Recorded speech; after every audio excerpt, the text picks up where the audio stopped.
আসসালামু আলাইকুম। আমরা একটা নতুন প্লেলিস্ট বানাতে যাচ্ছি। এটা হচ্ছে গোল্যাং। গোল্যাং দিয়ে মানে ডিএসএ আর কি, ডেটা স্ট্রাকচার অ্যালগোরিদম শিখবো আমরা। এটা হচ্ছে ল্যাঙ্গুয়েজ ইউজ করবো গোল্যাং। তো গোল্যাং দিয়ে করার কারণ হচ্ছে যে গোল্যাংটা আমি নিজে শিখতেছি। তো নিজে শিখার জন্য হচ্ছে আমার মনে হয় যে বেস্ট উপায় হইতেছে নিজে প্র্যাকটিস করা আর হচ্ছে অন্যকে শেখানো। তো এটার জন্য আমার কাছে মনে হইতেছে যে আমি হচ্ছে তাহলে ডিএস এর উপর কিছু ভিডিও বানাই, কারণ অনেকদিন ইউটিউব চ্যানেলটা অনেক আগের। সো অনেক আগে ভিডিও বানাইতাম, বাট অনেকদিন বন্ধ ছিল। তো এখন আমি চাচ্ছিলাম যে কিছু নিয়ে ভিডিও বানাইতে। তো আমি এখন গোল্যাংটা শুরু থেকে শুরু করতে চাচ্ছিলাম ভিডিওগুলো। কিন্তু গো উইথ হাবিব একটা চ্যানেল আছে ভাইয়ের, বড় ভাই। উনি অলরেডি শুরু করছে একদম বেসিক থেকে, অনেক ভালো শিখে দিয়েছেন, খুব ভালো শিখে দিচ্ছে, একদম আউটস্ট্যান্ডিং। তো আমি নিজেও ওনার ভিডিও দেখে শিখতেছি। তো এখন বেসিকগুলো আমি ওনার ভিডিও থেকে শিখতেছি। প্লাস যেগুলো ডাটা স্ট্রাকচার এন্ড অ্যালগরিদম, এগুলো তো কমন জিনিস, সব মানে সব প্রোগ্রামিং ল্যাঙ্গুয়েজে থাকে। এই জন্য হচ্ছে আমি চাইলাম যে তাহলে উনি তো বেসিকগুলো করাইতেছে, আমি তো কিছু একটা ভিডিও বানাবো। তো আমি ডেটা স্ট্রাকচার নিয়ে শুরু করি, তাহলে আমারও প্র্যাকটিস হইলো, আবার হচ্ছে আমার শিখাটাও ভালো হইলো। আর যদি কেউ দেখতে চাইলে দেখতে পারলো। তো ইউটিউব চ্যানেলটা তো আমার পার্সোনাল চ্যানেল, আমি এখানে জাস্ট নিজের মতো বানায় রাখি, এমন না যে এখানে খুব কোয়ালিটিফুল কন্টেন্ট দেওয়ার ট্রাই করি। বা আমি চেষ্টা করি যতটুকু আমি যা জানি এটাকে একটু অন্যকে বোঝানোর, তাহলে পরে আমার লার্নিংটা ভালো হয়। তো এই জন্য আমি এটা শুরু করতেছি। তো এখন এটা শুরু করার আগে আমি যেহেতু প্লেলিস্ট শুরু করবো, প্লেলিস্ট হিসেবে বানাবো, মানে কনসিকুয়েন্টলি কয়েকটা ভিডিও দিতে থাকবো ইনশাল্লাহ। তো এটার জন্য আমি প্রথমে আমার ইন্ট্রোডাকশনটা দিয়ে নেই এখানে। তো আমার ইন্ট্রোডাকশনটা হইতেছে,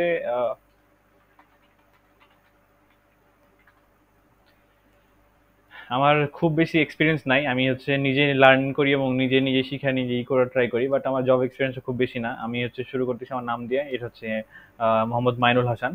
আর আমার কারেন্টলি হচ্ছে দুইটা কোম্পানিতে কাজ করার সুযোগ হয়েছে এখন পর্যন্ত। সেটা হচ্ছে একটা, প্রথমে আমি শুরু করছিলাম যে কোম্পানির নাম দিয়ে, সেটা হচ্ছে মাইক্রোডেট। এখানে আমার মানে অ্যামাজন ভার্সিটির লাস্ট সেমিস্টারে ছিলাম, তখন ইন্টার্ন হিসেবে জয়েন করছিলাম। তো ইন্টার্নের পরে এখানে ফুল টাইম হয়ে আমার এখানে কাজ করা হয়েছে টোটাল 1 বছর 11 মাস মতো, মানে জাস্ট 2 বছর হইতেও ওই মাসে আমার অন্য জায়গায় জব হতে আমি এই জায়গাতে লিভ করছিলাম। তো আমার ওইখানে রোল ছিল সফটওয়্যার ইঞ্জিনিয়ার। আর ওইখানে আমি যেগুলো নিয়ে কাজ করছিলাম সেটা হচ্ছে আমি শুরু জয়েন করছিলাম রিয়াক্টের ইন্টার্ন হিসেবে। এরপরে রিয়াক্ট তো ধরেন নেক্সট জেএসে চলে আসলো আর কি, কারণ এসিও ফ্রেন্ডলি বেশি বা আরো বেশি ফিচার্স দিচ্ছিল নেক্সট জেএস, এই কারণে আমরা নেক্সট জেএস শিফট হয়েছিলাম। সো নেক্সট জেএস নিয়ে কাজ করা হয়েছে তারপর থেকে, জাস্ট প্রথম 4 মাস মতো রিয়াক্ট নিয়ে ছিল, বাকিগুলো নেক্সট জেএস চলে আসছিলাম আমরা। এরপরে হচ্ছে পাইথন নিয়ে কাজ করা হয়তো ফ্রিকোয়েন্টলি, মানে আমার ইউনিভার্সিটি লাইফে জাস্ট প্রোগ্রামিং এর বেসিক গুলো অনেক ভালো ছিল, এই কারণে আমি যে কোনো ল্যাঙ্গুয়েজে সুইচ করতে পারতাম। আর আমার পাইথন নিয়েও কাজ করতে ভালো হতো, কারণ রিয়াক্ট বা নেক্সট জেএস বলেন না, যেগুলো বেশি ফ্রন্ট এন্ড ফোকাস। তো আমার ডিজাইন রিলেটেড একটু মানে প্রবলেম আছে, আমি ডিজাইন খুব একটা ভালো করতে পারি না, নিজের ডিজাইন নিজেরই পছন্দ হয় না। তো কিন্তু লজিক্যাল কাজ যেগুলো একটু এসইও ফ্রেন্ডলি ইমপ্লিমেন্টেশন বা কম এপিআই কল হবে, রিডাক্স স্টেটগুলো ঠিকমতো ম্যানেজ করা, এই ধরনের কাজগুলো মোটামুটি ভালো পারতাম। এই জন্য ফ্রন্ট এন্ড ডেভেলপারই ছিলাম ওইখানে, মানে বেশি কাজ করা হতো। বাট অন্য কাজগুলো আমার কাছে আসতো, তো আমি এগুলো খুব এনজয় করতাম। যেমন পাইথনের কাজটা বেশি ভালো লাগতো। পাইথনের কাজগুলো বেশি হইতো যে অন্য অনেকগুলো এআই থাকে, এআই গুলো ইন্টিগ্রেশন করা, এপিআই বানানো এআই দিয়ে, মানে এপিআই এর বট টাইপের করা। আর হচ্ছে সিলেনিয়াম অটোমেশন, মানে পাইথনের যেটা মানে সিলেনিয়ামটা পাইথন দিয়ে ইউজ করতাম আর কি। সিলেনিয়াম তো সব ল্যাঙ্গুয়েজ, অনেক ল্যাঙ্গুয়েজেরই আছে, যেমন হচ্ছে জাভাতে সিলেনিয়াম আছে, পাইথনে আছে। আর নোট জেসে তো পাপিটার ইউজ হয় বেশি। তো আর নোট জেসটাও হচ্ছে আমার মানে শুরুর দিকের লার্নিং, একদম রিয়াক্ট আর নোট জেস এই দুইটা দিয়ে আমার ডেভেলপমেন্ট জার্নিটা শুরু হয় একদম 2021 সালের দিকে। তো আমি যখন নিজে নিজেই তখন শিখে আমার একটা মানে কোর্সের প্রজেক্ট করেছিলাম, কোর্সের প্রজেক্টের জন্য আমার এই দুইটা মানে টেকনোলজি মেনলি শেখা হয়েছিল। আর মঙ্গোডিবি মানে মার্ন স্ট্যাক তখন 2021 সালে। দেন তখন থেকেই কন্টিনিউয়াসলি কোনো না কোনো মানে অফিসের কাজ থাকুক আর না থাকুক, পার্সোনাল কিছু কাজ, পার্সোনাল প্রজেক্ট, এই টাইপের কাজ করতেছিলাম, মানে করতে থেকেছে অলওয়েজ, এখন পর্যন্ত চলতেছে। সো রিয়াক্ট আর নোট জেএস এর উপরই আমার মোটামুটি এক্সপিরিয়েন্সটা ভালো।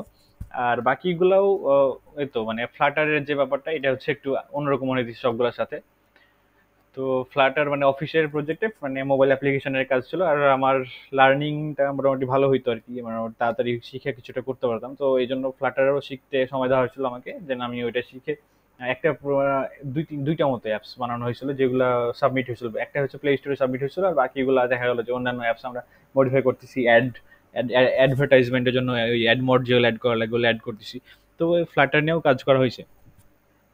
আর বেশি মানে পার্সোনালি বেশি কাজ করছিলাম হচ্ছে নোট জেস নিয়ে। আর অফিসের কিছু প্রজেক্ট আমি চাইছিলাম অলওয়েজ নোট জেস, কিন্তু ওখানে নোট জেস চলে না, মানে ব্যাক এন্ড জন্য আলাদা টিম আছে। সো আমার ওখানে ব্যাক এন্ডে বেশি হস্তক্ষেপ করতে পারি নাই। বাট আমি অলওয়েজ নিজে নিজে অলওয়েজ ট্রাই করছি যে ব্যাক এন্ড ফোকাস থাকতে, ব্যাক এন্ডটা আমার বেশি ভালো লাগে, আমার নিজে এনজয় করি। তো এটা ছিল ওইখানের জার্নি, ছিল এটা। এরপরে হচ্ছে আমার একটা রিমোট জব হয়, যেটা নতুন কারেন্ট কোম্পানি এখন যেটা আছি, সেটা হচ্ছে রসুন নাম। আর এখানে আমার 5 মাস চলতেছে, মানে এই এপ্রিলটা শেষ হলে আমার 5 মাস কমপ্লিট হবে।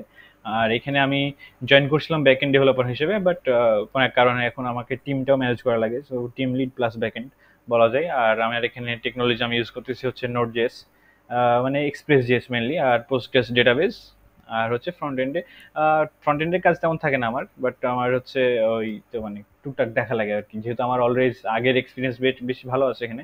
সো এটা নিয়ে আমি এখানে মোটামুটি কিছু করতে পারি যে দরকার পড়ে আর কি। এগুলোর বাইরেও এমনিতেই এমনি অনেক মানে পার্সিয়াল অনেক প্রজেক্ট বলেন বা পার্ট টাইম টাইপের কাজ বলেন, অনেক কিছু করা হয়েছে, বাট অতগুলো মেনশন করার মতো না। আর আমি নিজের এমনি এভাবে বলার মতো কিছু পাওয়া যায় না ওভাবে। তো এইটুক ছিল আমার জাস্ট জার্নিটা জানায় রাখলাম। এখন আমরা হচ্ছে নেক্সট ভিডিও থেকে ইনশাল্লাহ মানে ডিএস এর যে কনসেপ্টগুলো আমরা একটার পর একটা সিকুয়েন্সিয়ালি গোল্যাং ল্যাঙ্গুয়েজ ব্যবহার করে শেখার ট্রাই করবো ইনশাল্লাহ। ঠিক আছে, আচ্ছা, আসসালামু আলাইকুম।